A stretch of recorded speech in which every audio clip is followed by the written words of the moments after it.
Hello 7th class students.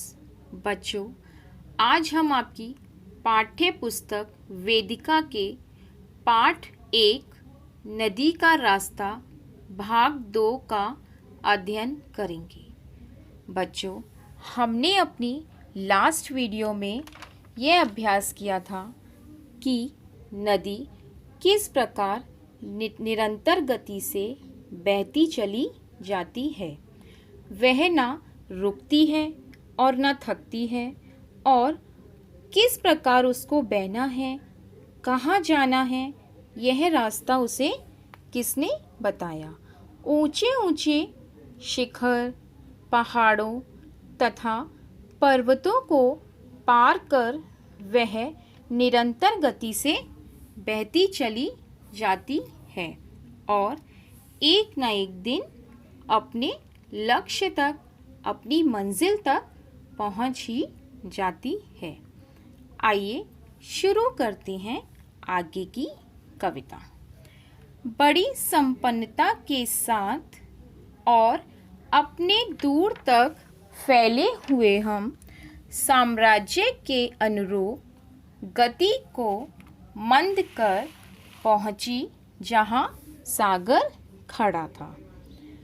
बच्चों, नदी एक तरह से हमें यह संदेश देती है कि मनुष्य के जीवन में कितनी भी परिस्थितियां आए, कोई भी परेशानी आए, उसे अपने कार्य पर अटल रहना चाहिए।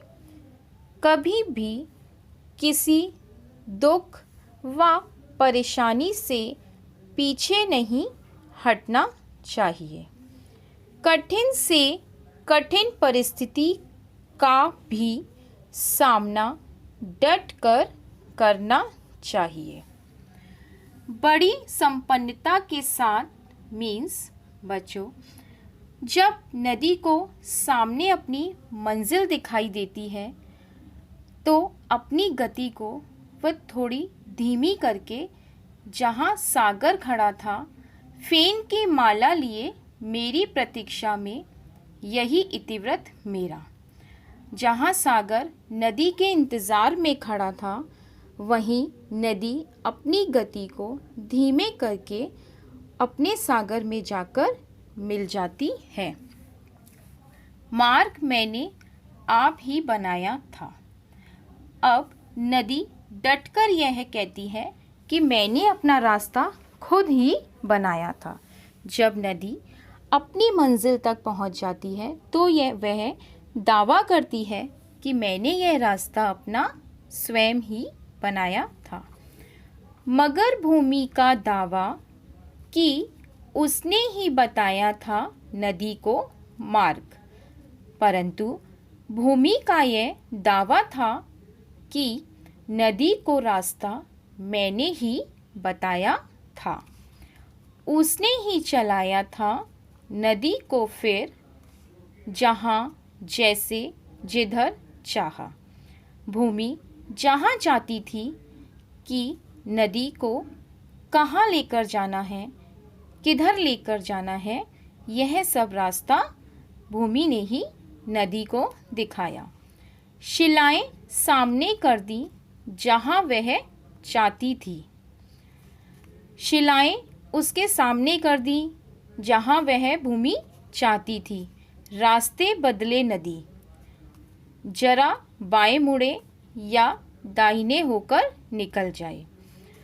भूमि ने जहाँ पर नदी को मोड़ना है, बाएं लेकर जाना है या दाएं लेकर जाना है, कि जिस राह पर भी उसको लेकर जाना है, भूमि जहाँ चाहती थी वहाँ अपना रास्ता चलाती चली गई, जिसके साथ में पीछे पीछे उसके नदी भी बहती चली गई।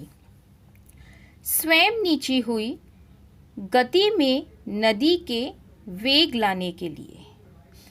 स्वयं वह नीची हुई। जब भूमि चाहती थी कि नदी को निरंतर गति से, तेज गति से बहाना है, तो वह स्वयं नीची होती चली गई। वेग लाने के लिए वहीं समतल जहाँ चाहा कि उसकी चाल धीमी हो, और जहाँ भूमि चाहती थी कि नदी धीमी चाल से बहे, वहीं वह समतल होती चली गई, एक जैसी होती चली गई। बताती रहा। भूमि उसको राह दिखाती चली गई और अपने जिस राह पर उसको लेकर जाना है उसी राह में भूमि होती चली गई और उसके पीछे पीछे नदी बहती चली गई। गति को तीव्र अथवा मंद करती, जंगलों में और नगरों में चलाती। किस प्रकार से गति को तीव्र यानी कि तेज करना है, धीमे करना है, जंगलों में लेती चली गई, नगरों में चलाती चली गई, ले गई भोली नदी को भूमि सागर तक, और इसी प्रकार से भूमि सागर तक नदी को लेकर चली गई।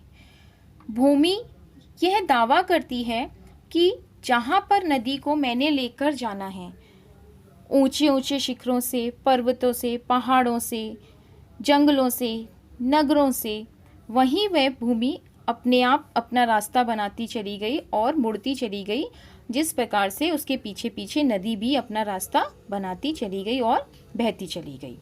किधर है सत्य मन के वेग ने परिवेश को अपनी सबलता से झुकाकर।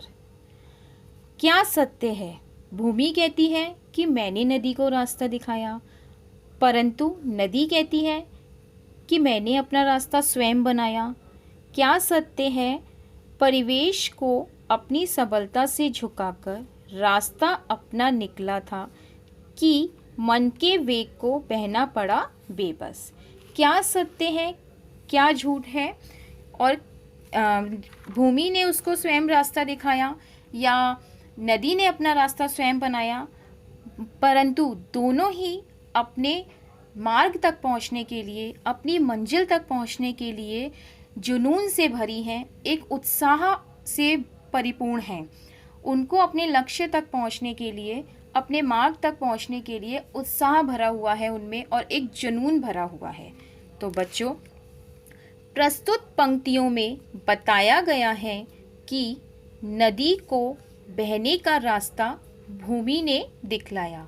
उसे कहाँ जाना है, किधर जाना है, किस वेग से बहना है, उसकी बहने की गति को तेज या धीमे करना है, यह सब भूमि ने उसका मार्गदर्शन किया है।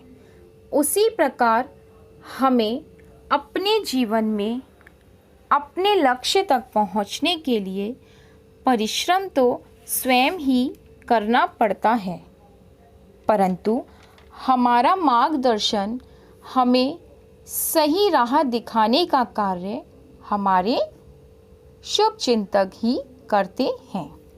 बच्चों, यहाँ मैं आपको एक उदाहरण के साथ समझाऊंगी।